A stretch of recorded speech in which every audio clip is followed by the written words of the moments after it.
Here's my number 1 advice para makapunta ka dito sa Finland. Yung process ng application guys ay hindi madali. Mag-a-apply ka, makiki-attend ka ng mga orientation, hihintayin mo pa yung reply ng agency. Tapos kukumpletuhin mo yung mga requirements, language training, residence permit, magme-medical ka, at iba pa. At malamang habang ginagawa mo lahat ng yan ay nagtatrabaho ka pa. I know guys, nakaka-overwhelm. Yun din yung na-feel ko nakaka-overwhelm, parang ang daming process. Pero guys, may nakagawa na. So, ibig sabihin possible.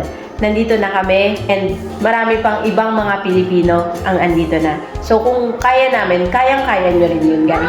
Tandaan nyo guys, one step at a time. Gawin nyo muna kung ano yung kaya nyong magawa ngayon. So, mag-apply ka, kumpletuhin mo yung mga papeles. Then, next step. And then, next step. Hanggang makarating ka dito sa Finland. Good luck guys and God bless you all. Alam ko kayang-kaya nyo.